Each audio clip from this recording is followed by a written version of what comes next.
down from Birmingham, or came up from Birmingham for this. I did. Thanks for having me. But you're not from Birmingham. You are from here. I grew up in Huntsville, correct? Yeah, okay. Yeah. So kind of like a homecoming. It is. All right, so you're currently working on Fetch. It's not your first company. It's your fourth that Correct. you've led. What is Fetch? So we built a two-sided marketplace that connects great talent with great companies through machine learning and algorithms where people don't have to pay these crazy expensive staffing fees that I collected for the last 20 years of my life. So just going back to disrupt an industry that I know very well. So when we were talking about it, it was kind of like a tender for employees to companies that are hiring. It is. It's actually, Yeah. they wrote an article about us out in the Valley and they actually called us Bumble for talent. And it's actually really accurate because we keep the talent private and let them choose the companies that they want to be able to see their profile. So, the lady from Bumble, I'm not on a dating app. I'm a happily married dude, but the woman has to choose the man before the man could see the profile. So we've done the same thing with talent. Yeah, that's pretty cool. So it's kind of like you have no reason if you're looking, or even if you're not looking as a consumer, if you were looking for a job, you don't really have a reason not to get on Fetch, create a profile, because it's not like your current employer is going to see that. It's only whenever you accept it. Only if you were dumb enough to accept your current employer's invitation. Yeah, that would not be good. Probably don't. You probably shouldn't be on the platform. Yeah. All right, so we'll get back to more in depth on Fetch, but just some background. So you're here in Huntsville. Your parents, were they entrepreneurs? No, it's crazy. My dad was actually a football coach at Grissom High School until I guess he left coaching in 1981 and got into sales and started slinging corrugated boxes all over North and South Alabama. So not much of an entrepreneur now. Yeah, okay. All right, so here in Huntsville. But a great salesman. Yeah, great salesman. No entrepreneurial upbringing. You go to UNA and you have a degree in law. I did. I worked for a law firm over there for 4 years, and I'm so glad that I did. Where's Mr. Hall? No offense to him. But it taught me I did not want to be a lawyer. Y'all are a lot smarter than I am. I probably couldn't have made it in the law world. So I'm glad I spent some time at the firm. Yeah, okay. So you're at UNA, have this degree in law. You get out of school, and instead of pursuing law further, you decide, no, actually, I'm going to take your friend called you out of the... Yeah, so a good friend of mine, unfortunately, had passed away. Brett Love calls me, and he said he's working for this company called ITAC out of Birmingham. And I said, man, what do y'all do? And he's like, people pay us this crazy money to go find them people. And I'm like, dude, what the hell are you talking about? Like, I didn't know the staffing business existed. Yeah. He's like, no, it's really crazy. They're out of Baltimore, and they're huge, and you got to come up and interview with them. So I was like, man, I got to go see what this is about, right? So I went and interviewed with Aerotech, and that's actually where I got my first job in staffing, was with Aerotech out of Birmingham. Yeah, and Aerotech is a really big company, and they've got in Bridge Street there. Yeah, I think they do about $16 billion in revenue now. And yeah. Stephen Bisciotti bought the Baltimore Ravens, right? He's the guy that kind of started it in his basement. Now he owns the Ravens, so they've done really well. Yeah. When Art Modell comes to you for money, I think you've done pretty well. Yeah, right? You've done good. All right, cool. So you're now at Aerotech, and you're enjoying it.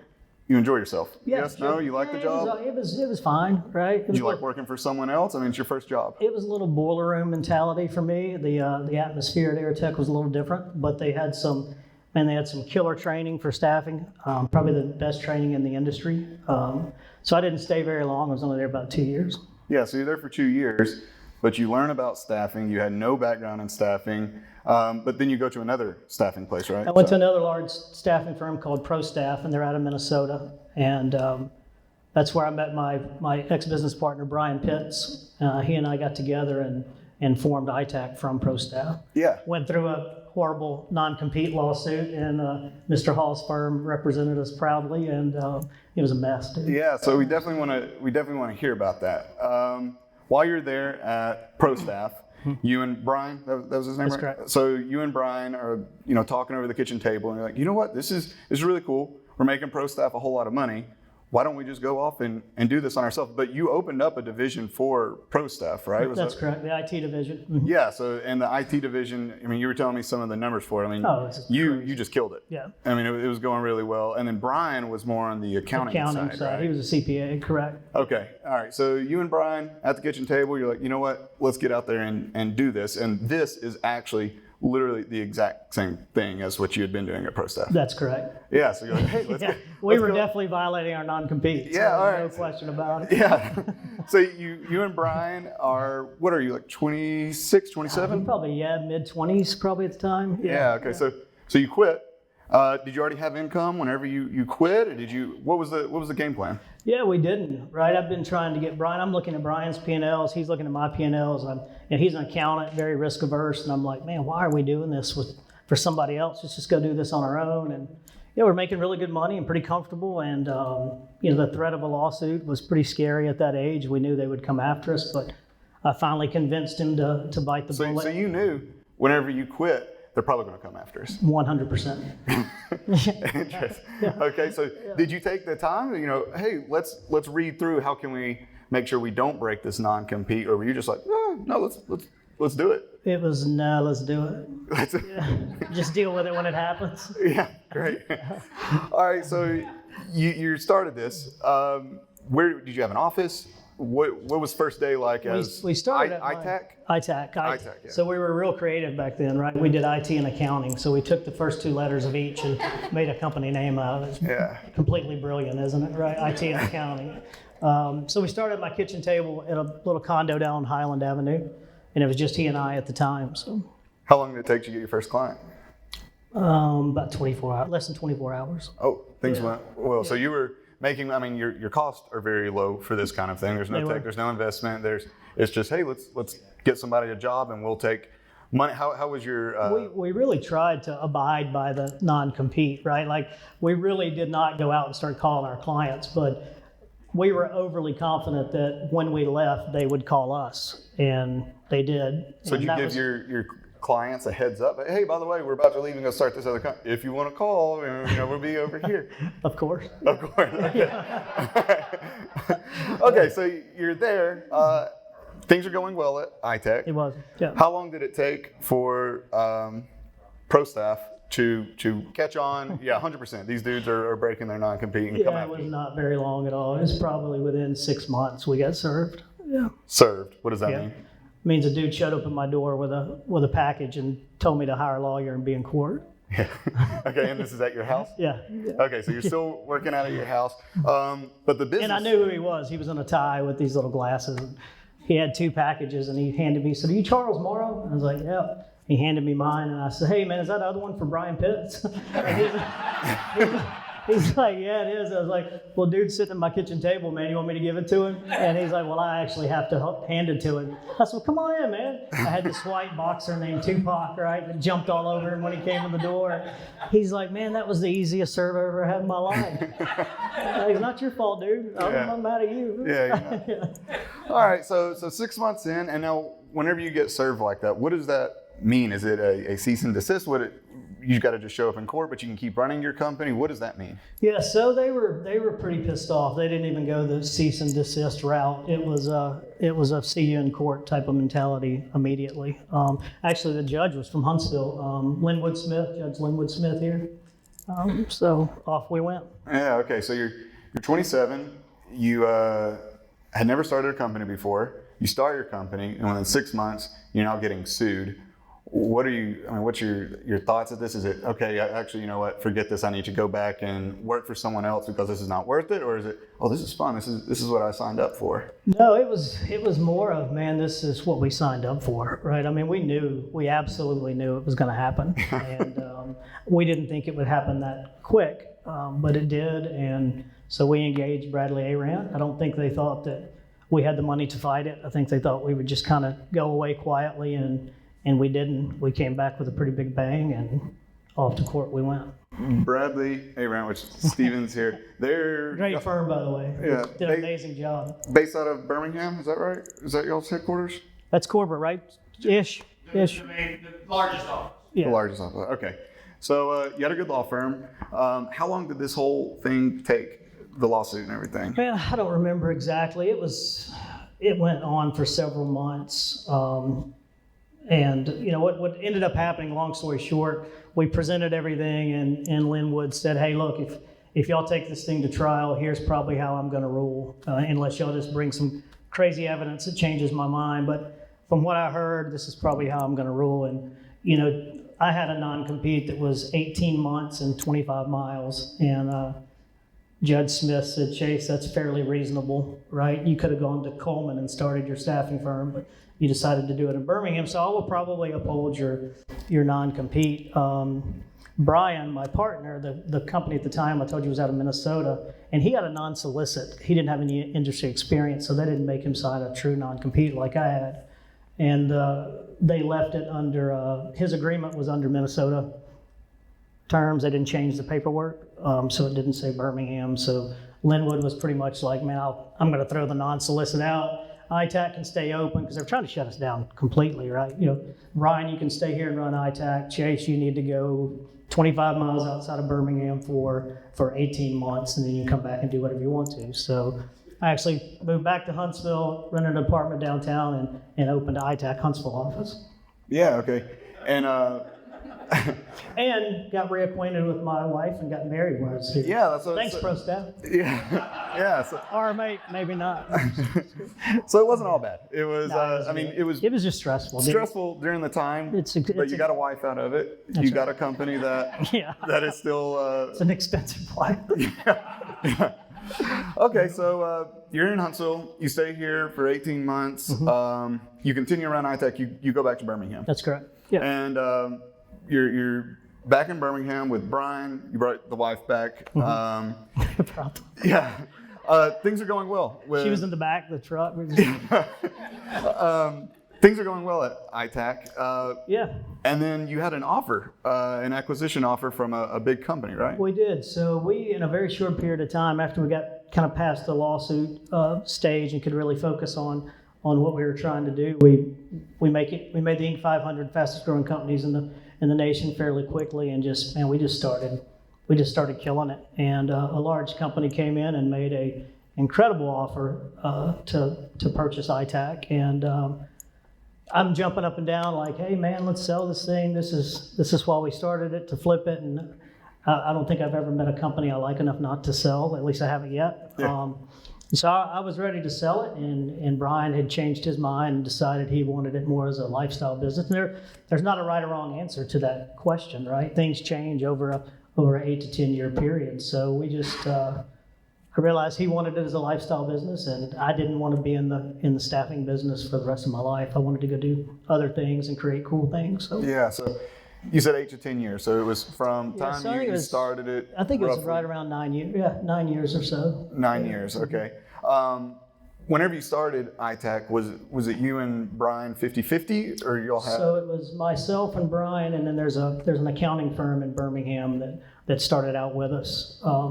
We did a lot of staffing for them, and I think they saw how much money is in the staffing world, and they wanted to get in the staffing game. So Yeah. we were partners with an accounting firm, which helped a lot on the accounting side. They sent us a ton of business from accounting job openings. It didn't help us on the IT side, but it definitely helped on the accounting side. Okay, cool. All right, so how does that work whenever you're 25, 50? You're like, yeah, I want to sell. You know, you got a payday coming, or a potential payday. Your buddy Brian is like, no, I don't want to.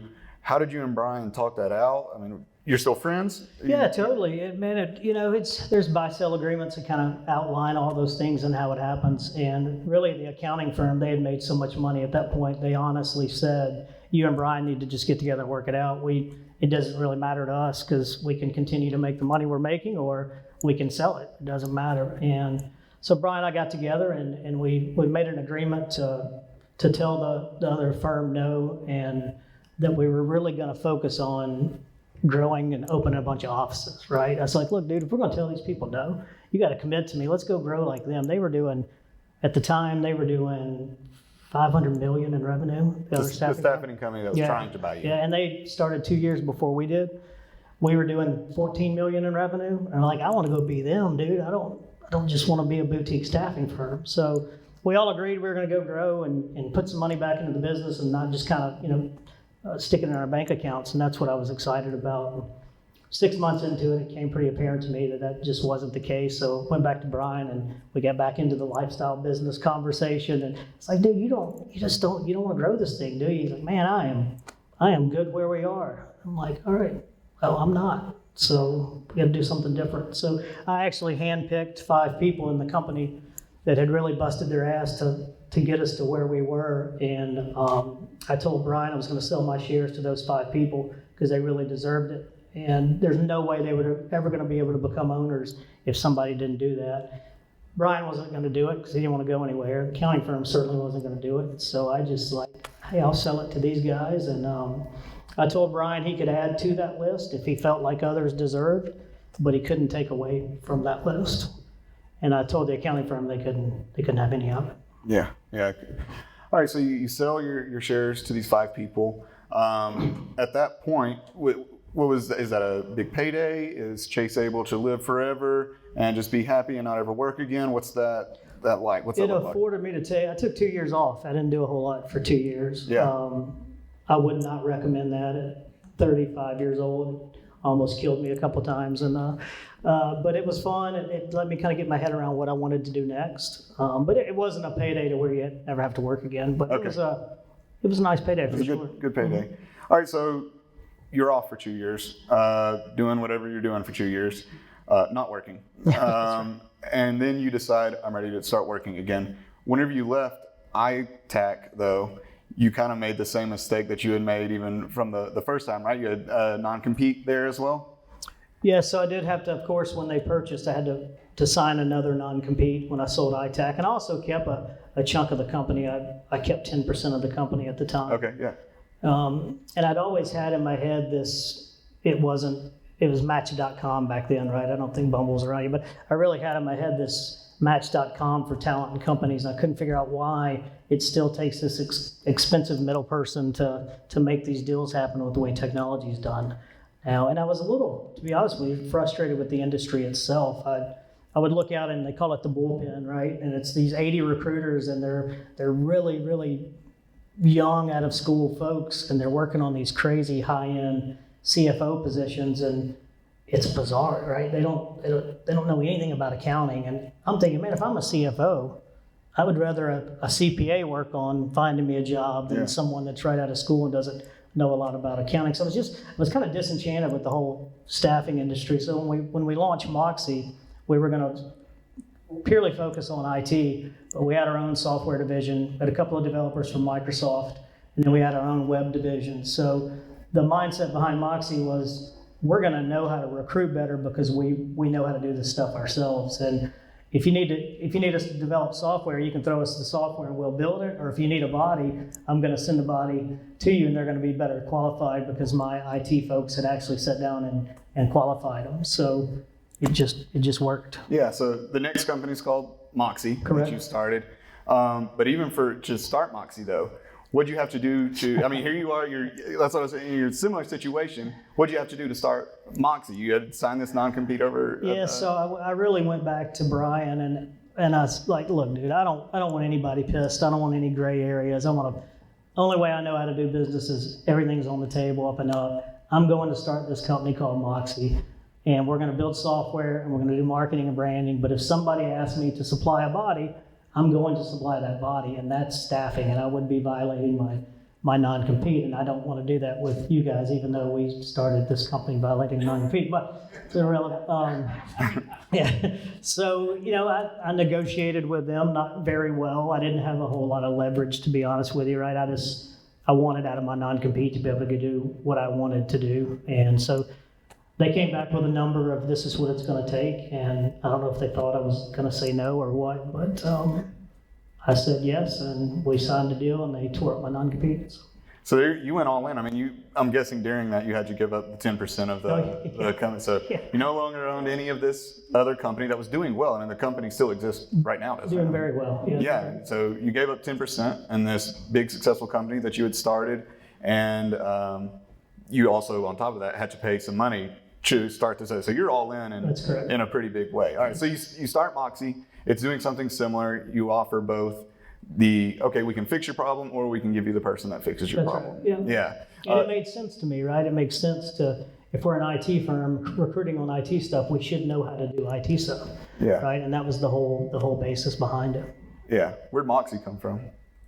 You know, Terry Gamble was my lead creative art director, and he and I went through so many names. It was mind-boggling, and it's crazy. The two that we landed on were Moxy and Fetch, right at the time, even back then, for what we were trying to do and change the kind of branding and marketing, which I thought was really stale in the staffing world. Moxy was just a better fit. Yeah. And we actually won the best brand in staffing by the National Staffing Association. Yeah, Moxy did. Mm-hmm. All right, so how you started Moxy? What year was this, by the way? So this was probably 2012-ish. 2012. Yeah.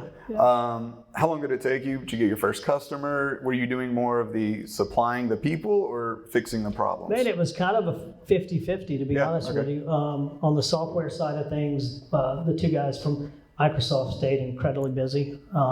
We charged fair rates. We weren't out there gouging people on prices, so it was probably 50-50. 50-50. 2012, how long did you run that? What all happened with Moxy? It was a good ride. It was a good brand, a good company. Actually, Greg Musso is here, one of my best friends in the world. He was an investor in Moxy as well, and I don't think he minds me sharing that by any stretch, right? Brains. It just worked, right? It was a good vibe. It was a good feel. It was different from what was out there in the staffing world, and we had the opportunity to, a couple of internal employees approached us about buying it. And again, I've never met a company that I like enough not to sell it. So we worked out a deal. Yeah, okay. So how long, 2012, when was that? Oh, dude, when did we sell that company? 15-ish? Yeah. So 3 years. Pretty quick turnaround. Yeah. Interesting. Okay, and so with that, it was... and somewhere in between there, I started this little mail company called Accurate Mailing. Yeah. And we actually sold it. I drove by the building. I was like, dude, that's the people we sold it. It used to be Colonial Printing right down here on the left. Yeah. And now I saw that it's like a Minuteman Press building now or something. But we actually sold it to Colonial Printing right down the road. So when was that? And That was still in the ITAC days, man. Yeah. It was probably in the 06, 07-ish. So you pointed down here, was that when the 18 months you were down here? Yeah, I had one of our best friends was in the mail business here, and he was working with a guy that they just couldn't get along very well, and I got tired of hearing him bitch about it all the time, and I'm like, dude, just leave, let's go start mail. Like, I knew absolutely nothing about the mail. I still know nothing about the mail business, to be honest with you, but he knew a lot about it, and he was kind of fed up with his boss, and I'm like, dude, let's just go get the equipment and find a building. Let's go start a mail company. So we started a mail company. Okay, so let's talk about that. You're saying you know nothing about the mail business, but you get into the mail business. You obviously offer something. Whenever you jump into a business that you know nothing about, what do you think you're offering? Yeah, so I guess you got to know your strengths and your weaknesses, and I certainly have a ton of weaknesses, but my strengths have always been building a really, really solid brand, building a following with a company that kind of has a tribe-like mentality that people want to be a part of. So on the mailing side, I truly knew nothing about it. It was more about just helping with the marketing and the branding and everything. Okay, but you had to really trust this other guy. Okay, he really knows his crap, or else you wouldn't be getting into this problem. That's correct. Yeah. Yeah. So and he did. He knew the mail business really well. Yeah. Okay. How long did you do that? How long was that one? Probably 2 years. 2 years. And y'all started it from the ground up. Did you have any investors for that, or is it just? It was just me and my dad. As the investors? Yeah. Okay, so you and your dad are the investors. You do it for 2 years. You sell it to company Colonial Printing. And Colonial Printing. Yeah. You're totally out of it as soon as you're like, okay, well, that was fun. And then you're like, I'm not going back to mailing. That's right. Yeah. But with the talent stuff, you still like that. Yeah. Okay. Yeah. All right, so you get rid of Moxy, you sell Moxy 2015 to employees there. Is that another payday for you? Are you able to sit back and relax a little bit? I couldn't take 2 years off for sure, and I probably didn't want to take another 2 years off, but I took off probably 6 months or so, and again, just kind of deflated, and I still couldn't get this out of my head, this Match.com, and I finally said, man, why? you keep thinking about it, and I realize if you really want to be disruptive into a certain industry, you really got to step all the way out of it. At Moxy, we were changing the industry a lot, but we still had our foot in staffing a little bit, right? Mm-hmm. We were still doing staffing, and I just realized if you really want to be disruptive or try to be disruptive, you got to kind of remove yourself altogether from that industry. So that's what we've done with Fetch. So when you were at Moxy, you kind of had this idea in the back of your mind, I want to do a match, a Tinder, a Bumble for this. So I had it in my mind at ITAC. Like I just couldn't understand why it takes a room full of 80 recruiters to make a placement. You can outsource it to technology. With technology these days, I just couldn't get my head around it. So. Yeah. All right. So you had made it wasn't a mistake, but you had learned the first 2 times with this non-compete. Whenever you get out of Moxy, was there any non-competes, knowing that you wanted to go start Fetch? Look, no, there was absolutely zero non-compete. You told Moxy it was not going to happen. Yeah, I'm not signing one of these. Right. All right, so you take 6 months off. You have this idea for Fetch. Whenever you're starting that, did you raise any investment? What was that like? I mean, you're experiencing this. This is now your 4th time. So what do you have to do okay, let's get Fetch going? It was easier than I anticipated, to be honest with you. I had a friend of mine in Birmingham that was looking to invest in tech companies and had always kind of followed my progress. And I sat down with him and kind of pitched the idea. I mean, I didn't have a business plan. I was just like, dude, let me tell you what I got in my head, right? And he's like, you know what? That sounds really interesting. And the size of the staffing industry in general is it's huge, right? So if you can disrupt it just a little bit and take 5% out of that industry, you're going to do really, really well. But he had an IT guy that had been with him for 17 years that he really trusts. And he said, man, since this is technical, I want you to come back tomorrow. We're going to have a beer. I want you to pitch me the same way you just pitched me with my IT guy there. Whatever he says is probably what I'm going to do. It's like, all right, cool. See y'all tomorrow, right? So got back, had a beer, did the same song and dance, and my buddy looked at him and said, what do you think? And his IT guy said, not only do I think you should invest, I'd like to know how much I can put in. Yeah. And so we were off to the races, man. Yeah, okay, so that's exciting. So you had 2 investors for Fetch. Well, the IT guy in this? We didn't let the IT guy in. No IT guy. Okay. He got shafted. Yeah. Not really, he didn't get shafted, but he didn't get to invest. That was just myself and the other guy. Okay, so you and this other guy, and is that still the case? You 2 are the only investors in it? Mm-hmm. So whenever we were talking on the phone, you had told me you had done something interesting. All the other companies, it was staffing, so it was a different kind of person that you were recruiting yourself to come work there. This time you needed more developers rather than staffing people. Mm-hmm. I imagine staffing's kind of a salesman mentality. With developers, no salesmanship is necessary, really. So what's that like, working with a team full of people for recruiting and a team full of people for building? So it can be very difficult, for sure. I had never, all the other companies I'd had have always been service-minded companies, and to me, I always live by a saying of revenue solves all problems, right? If you can create enough revenue, you can continue to do whatever you want to do. And I've never been involved in a product company, and it's just a totally different animal, man. It's completely different. And I had to really switch my mindset, because my mindset really is about revenue growth and sales and sales and sales. And when you get into the product world, I mean, that has to happen. There's no question about it. But it's really more about focusing on getting users and building a quality product.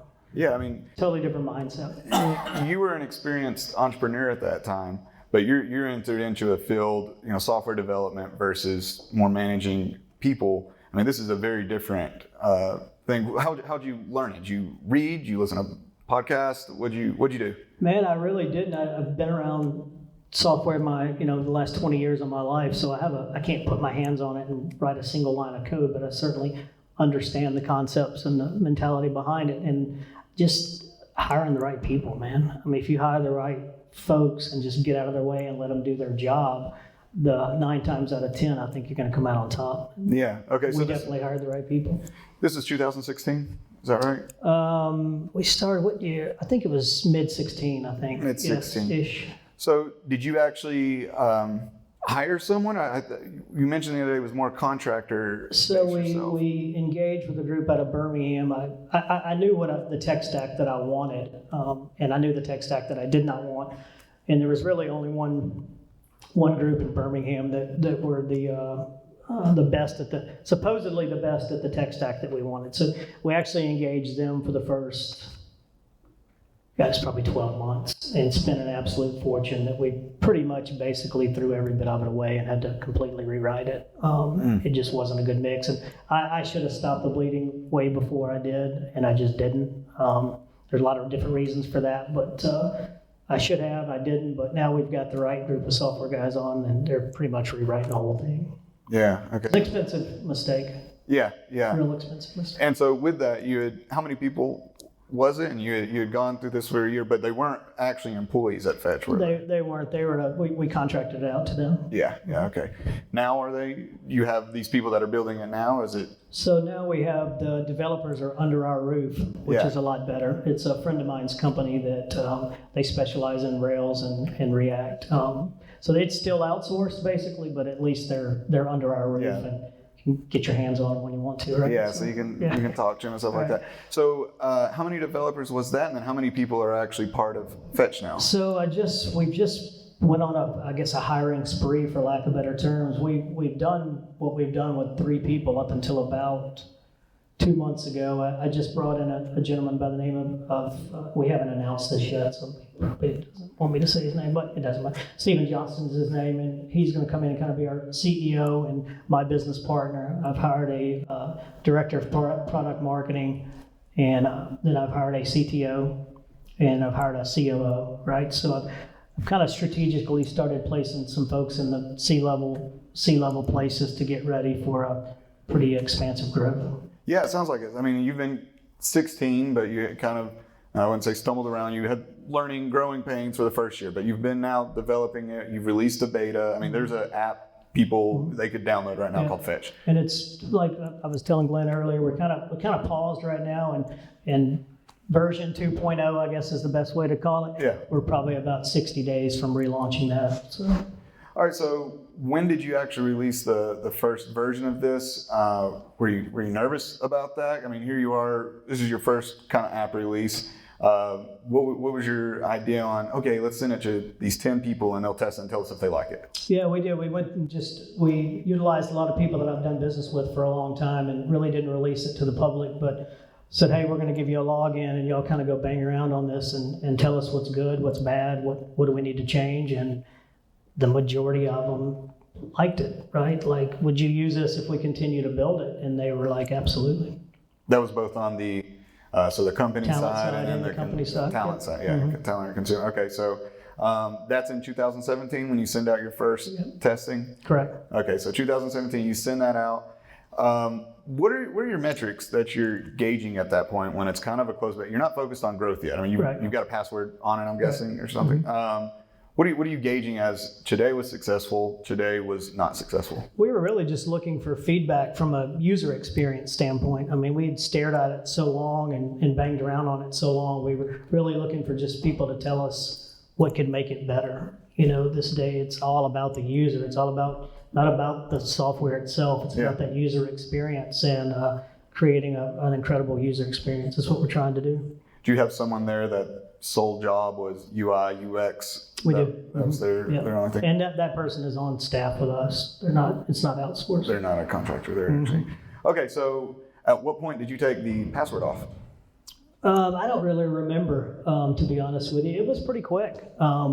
We released it and started doing some PR around it just locally in Birmingham. And I think we got up to about, 15,000 users pretty quickly. Wow. And what's pretty quickly? Is that a month, 6 months, a year? That was probably 6 months. 6 months, 15,000 users. Yeah. And so and that's to be honest with you, we didn't spend a lot of money on marketing as well. There weren't many marketing dollars spent. It was more just word of mouth and people we know. So word of mouth was the main thing. So you got 15,000, mainly focused talent consumer side is the 15,000. How many companies? We got to about 200 companies. Mainly based there in Birmingham? We had Birmingham, we had a few here, just friends of mine here in Huntsville testing it out, and we got a couple over in Atlanta, but the majority of the companies are definitely in Birmingham right now. Yeah, okay. Did that change your mentality whenever you took the password off to where it was, yeah, you want to constantly be working on the next thing, but now are you, revenue cures all numbers. And then in this, people kind of cure your numbers. You show a lot of people, you can get an investment in the future, you get bought or whatever. Right. So did your mentality change whenever okay, it's time to grow this. We've got a good stable product, time to grow. It didn't change. It really made me realize the product was not near as good as we thought it was. Okay. Right. How'd you figure that out? Just from feedback, when you start getting that many users, you're collecting a lot more information, and we figured out a lot of ways that we could have done it better. And that's kind of what we're doing now, is going in and cleaning it up and making it better. That's 2.0. Yes. Is that stressful? 60 days probably. Yeah. So is that stressful? I mean, here you are, you've worked on this for at least a year, 2 years maybe. And I'm sure you wanted and you have desired to build something great. You wouldn't try to put a piece of crap out. Right. Is that stressful? People are saying it's not as good as what you were hoping for? I don't think it's not stressful. It's boring and it's expensive. Right. I mean, I come from a sales mentality, right? I want to get out and just push the product. But we made the mistake of, you don't want to do that until it's absolutely ready. So it can get boring and it can get really expensive because it's just software cost, right? So yeah. Okay. So when did you actually see a huge uptick? You said it took 6 months to get to 15,000, and then you stayed at 15,000. You're like, all right, now's whenever we got to fix it. When did you?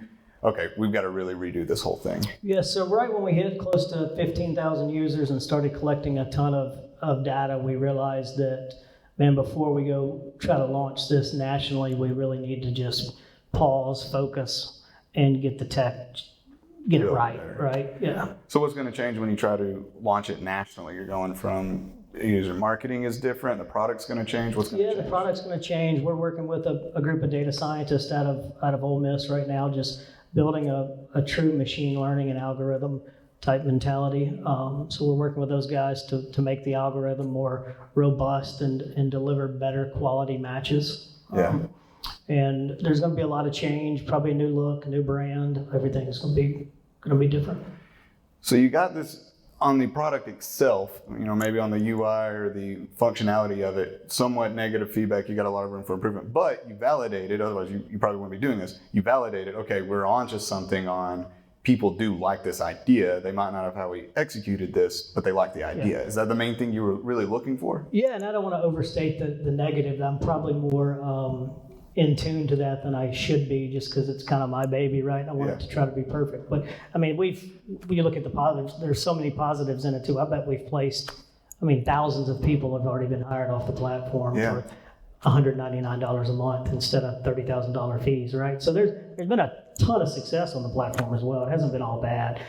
To the user, a lot of it's unknown, right? I think we know more than anybody that there's some things that need to be corrected. Yeah. And to scale, you gotta be ready for scale, and it's got to be right.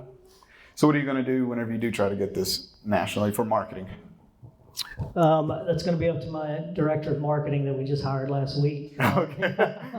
I've worked with her before in the past. She's scary brilliant. So we use HubSpot to track everything right now. She's building the whole market plan and rollout, and going to give it to us to approve it. So I haven't seen it yet. Yeah. So is that a version 2? And then at that point you'll try to really go national with it, or? Yeah, I think what we're going to do to begin with, we're going to focus on Birmingham, Huntsville, Nashville, Atlanta, and just pick 3 or 4 markets to really go gangbusters in. Yeah. We'll see by then how much traction that we get, and we'll know what to do next. Yeah. Okay. So on the phone, and you've said it here too, you had never had a company that you liked so much that you weren't willing to sell. Is that correct? So, I follow Y Combinator, follow these big places, Mark Cuban on Shark Tank. He says, if you're starting a company just to sell it, then that's a bad idea. I can see where he's coming from. I'm in the process of starting something. I'm thinking what you're thinking. How do you work through that? Why do you disagree with Mark Cuban, and why is your way, you think, a good way about going? Yeah. Well, I guess the amount of money Mark Cuban has, he can say whatever he wants. Yeah. Right? It doesn't mean it's right. Yeah. I just think it's a different mindset, man. Again, there's not a right or wrong answer to it. the only thing I focus on is starting something to build something great with an exit plan in mind. I get bored real easy, right? So it's kind of moving on to the next thing, and every company I've ever started was started with the goal in my head of there'll be an exit soon. Yeah. And it's just how I think. We talked some on the phone about the exits of a business, and would you, I think it was, so you fail, the business fails, which is statistically most likely to happen. You got the lifestyle business, which you had the opportunity to do, and you could still be doing that. ITAC still exists. You've got the exit, and then you've got the IPO. Do you see any other besides those four, or is that pretty much the four, and you've decided on each of them? I'd rather have an exit. Yeah, I think that's pretty much the four that you look at. Yeah. My exit plan starts before the company even starts, right? In my head, it's just already there. Yeah, and I don't think whenever you're doing that it takes away from the quality of the product at all. I mean, you're still encouraged, like, I've got to build something great. If someone's going to want to use it, and then in the future someone's going to want to buy it, I've got to build something great. And that's whenever I hear these podcasts and hear Mark Cuban, he's like, oh, you're in it for the wrong thing, you're going to lose quality of product. I'm like, no, I don't think you're going to lose the quality of product at all. And I just think if you're above board and authentic about it, like I think you could ask anybody who's ever come to work with me, and they would tell you that they knew that going in, right? Yeah. I mean, they just know that's my mentality, right? So as long as you're just above board with everybody and say, hey guys, we're gonna go game busters for 5 to 7 years, but you guys got to know there's an exit coming soon, and you might be looking for something else to do, and we'll make sure you're taken care of. But this is not a lifelong business or a career path, probably, right? Yeah.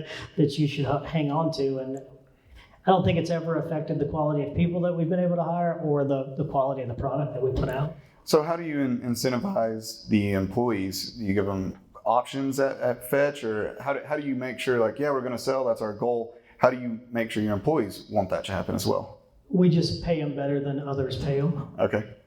Yeah. And it's worked, right? And man, I'll be honest, a lot of them have worked with me in the past. Yeah. Right, and I think they've enjoyed themselves with the companies that they've worked with me. But if you just, again, you pay people well, we're still considered a startup, and I think we pay pretty well above average than Birmingham, Alabama, for sure. If you pay them well enough, and even if it's for a short period of time, and just be honest with them about what the end game is, I've just never had an issue with it. Yeah. Cool. So this is our first time to meet in person. I was creeping on you on Facebook and everything. You seem like a family guy. You got a lot of pictures with your family. That's a good thing. How have you balanced going through, now you're on your fourth company? How have you been able to balance that? I've got an unbelievably patient wife. Yeah. That's it. Yeah, because there's not. I don't believe everybody talks about this work-life balance thing, and I'll be honest with you, dude. I'm not sure that it. In my humble opinion, I'm not sure that it really exists. I'm sure it's out there somewhere. I haven't been able to quite find it. So I am a family guy. I love my family dearly. I've probably missed out on quite a bit by being so laser focused on these companies as well. So. The not believing in the work-life balance, and it's all kind of, that is a recurring theme with anyone that I've been sitting up here talking. I don't know, I know Matt's been to most of these. Everybody up here says, yeah, I don't really think that's not how I think about it. It's just, this is my life, and I love my family, I love my job, I love what I'm trying to do, and it's all just one big happy thing. That's right. Yeah. Yeah. I agree. Well, Chase, thank you so much for driving up here. We're going to open up to questions now. We got roughly 10, 15 minutes, something like that. Thank you. Yeah, thanks, man. I enjoyed it. Yeah. Thank you very much. Who's got questions? Yeah. So you're like one of my favorite people to follow on Facebook. Awesome. Do you have, when you approach Facebook, is there like a plan that you do? Is there something that you do, or is you just wing it? Dude, I totally wing it. There is zero plan whatsoever. And I can tell you it pisses my director of marketing off more than you could possibly imagine. But with her being out there, there'll probably be more of a structured plan. But no, I totally wing it. Yeah. Does she get access to your account? Yes. Yeah, she does. Yeah. Yeah. But thank you. Thanks for saying that. It's awesome. Matt, are you talking about just his personal, you'll enjoy those, or about how he's marketing Fetch? It's about, there's only a few people that slow down. Yeah. It's usually just a big straw, and you're supposed to be one of them. I'll It's tell always you- have interesting things. Like, I think, I'm trying to remember, like, what was it? Something about, you made it Alexander Shinohara. I can't remember what it was, but it was like, I'll tell you, lately I've been fixated on this whole concept of just time, right? You think about it, and people always ask, well, what's your business advice? Like, I don't, I guess the best advice I have is I tell people all the time, just find your tennis ball, right? And people are like, what the hell does that mean? Find your tennis ball. So we all know that dog. Like, think about this, right? That dog, right? That when you pull that tennis ball out, you've either had that dog or the neighbors had that dog. They just go absolutely ballistic when they see that tennis ball, right? They know their purpose of that tennis ball, and it doesn't matter if they're sick. It doesn't matter if their legs broke. It doesn't matter. That dog will chase that ball as much as you can possibly throw it, right? And bring it back to you every single time into your arm. Whereas I look at business a lot like that, man. You've got to find a problem that you're so hyper-focused on. And the problem Fetch has found is I believe everybody deserves a great job. And I don't believe that people have to pay these crazy fees to find good talent, right? And we're so hyper-focused on trying to fix that. I kind of equate it to that tennis ball. I mean, that's our laser focus, is fixing that problem. And I don't know if y'all ever listened to Jesse Itzler. Y'all ever listened to Itzler? Yeah. See, he said something to me. I was driving in the car, listening to his podcast. I was like, whoa, did he just say that? And a couple of things he was talking about. It's all around this concept of time, and you're just not going to get it back, right? I mean, you will not get the time back. And, he's talking about the average age of men these days, I think, is around 78. I might get that wrong, right? My parents live in freaking Gunnersville, Alabama. Man, it's an hour and a half away, right? And my dad's 73. So you think you have 5 years left? And I see him maybe twice a year. Like, dude, I don't have 5 years left with my dad. I have 10 face-to-face meetings with my dad. When you really peel that back, and he's an hour and a half away, dude. I could see him every day if I wanted, right? But like, it's not 5 years. It's really 10 times that I'm probably going to see my dad again. So I've just gotten kind of hyper-focused on this whole concept of time and what's important, right? What's not important. But I think if we really just set and valued the time that we have like this with each other and with our kids and everything else, and really fixated on that value of time, I think life becomes a lot easier. Those are most of the Facebook posts. What's that? Those are most of the Facebook posts. Yeah, yeah. Well, he said something else too, like his kid was driving and they were coming down from Atlanta, and his kid was like, Dad, can I ask you a question? And his dad's like, sure. And he's like, his shit had a bad word. Jesse was like, what did he just say? Like, yes, dude, who's calling you that? And they got into this conversation about cuss words. And the kid's 6, right? And then 2 miles down the road, he says, Dad, can I ask you another question? He's like, yeah, son. He's like, God, what is he going to ask me now, right? He's like, what if I can't find you in heaven? He's like, whoa, dude. Couldn't, I didn't speak for the night. I mean, kids that age are already thinking about the concept of time, right? So it's amazing, absolutely amazing. Yeah, what you got? What is, from a placement retention, like, have you seen that AI does a better job of retaining employees longer that you place? And then the second question is, who's your biggest competitor, and what do you try and learn most from that? Yeah, that's the AI point. That's a really good question, actually. I personally believe that will always be able to build a better AI to outdo humans. I personally believe that. It doesn't mean you can take the human element completely out of the process, right? But I do believe you can build machine learning and algorithms that match you with a better company to see if it's going to be a better fit based on all kind of data points, right? That an overzealous commissioned recruiter is not looking at. What they're looking at is that check, right? I feel the same way about real estate, right? I think anytime you make something so highly commissioned that has the opportunity to remove the transparency and interject bias in that process. And they're not bad people, I get it. I mean, I did it. They got to feed their families. It's the process that's not working, right? And I really believe, like, through technology, you can always build a better process. So we have seen that our retention rate with our clients from a placement standpoint is higher than what I'm accustomed to in the staffing world. without having to pay a $20,000 fee. And that's our objection, right? If we can conquer that, we win. Everybody wins. Our two biggest our competitors are, there's a group out in California, great guys, I've got to know them, called Hired, HIRED.com. Think what they paid for that domain. I tried to buy Fetch.com and the lady wanted $250,000 for it. So I can only imagine what they paid for Hired.com. I bet they paid $2 million easy. But it's a company called Hired, and then there's a company called Vettery, Vettery.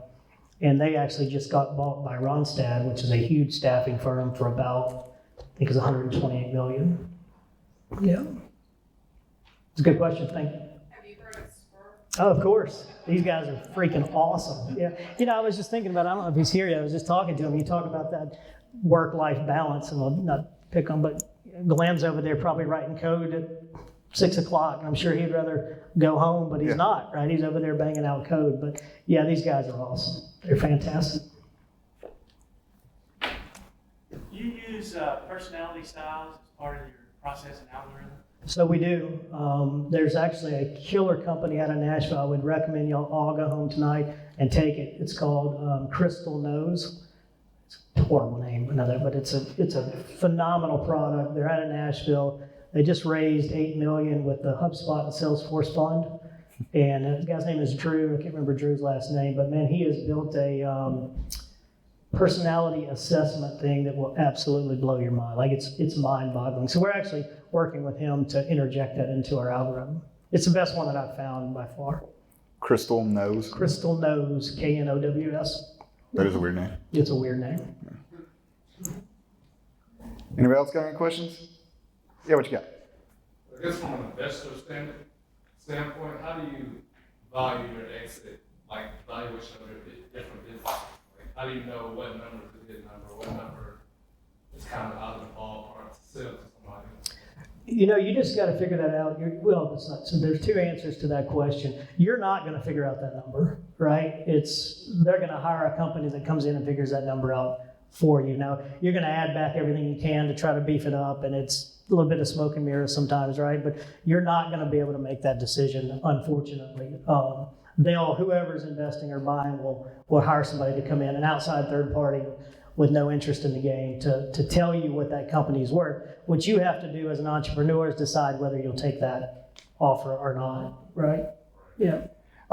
Isn't the multiple for software businesses, it's normally higher than a service Oh yeah, it's crazy, man. Yeah. It's like some of these software companies are selling for 20 times revenue, right? On a service business, you're going to be lucky to get 1 times revenue, or 4 to 6% of EBITDA. But yeah, the technology stack and the SaaS model is certainly makes those prices go up. Yeah, 20x. I think that's we talk about Mark Cuban. I think his was like 249, and that's how he got really, I wouldn't say lucky, but he hit it big one time, 250 times his revenue. Yeah, that's right. That's crazy. Crazy. Yes. You mentioned a preference for technology stack. How did you come to that preference? Man, I'll be honest, I was so sick of Microsoft at the time because that's what we built. And I was just kind of fed up with the whole Microsoft world. So I knew that I wanted it built on Rails. And so we built it on Rails. It's got a Postgres backend, and the front end is React. Right now we're rewriting that front end in Angular. We're not going to go back with React, but use Angular. Yeah. Got anything else? All right, Chase. Well, thanks again. Awesome, man. for Enjoyed it. driving out there. Thank you very much. Thanks, guys. Thanks for having me. Okay, just making sure I wasn't going to take us a leg off when I took this microphone from him. I just wanted to say thank you guys so much for every one of you taking time out of your week to be here. I know that sometimes there are more fun things that could possibly happen on a Thursday night than coming and listening to a founder story, but luckily we had Chase come all the way from Birmingham, and I think he makes it pretty entertaining, so we really appreciate Thank you for having me. making the trip and spending the time. I also wanted to say a huge thank you to Spur for letting us have it here and also providing the awesome beer and wine for our networking. We're really grateful. I don't know if everyone in the room knows this, but Urban Engine, we're a nonprofit organization. So a lot of companies like Spur donate in kind to make things like this happen. So we're really grateful for that. I wanted to say thank you to Cole too, because a lot of people see him at these 3210 events doing what he does, and they don't understand all of the work that goes on behind the scenes for that as well.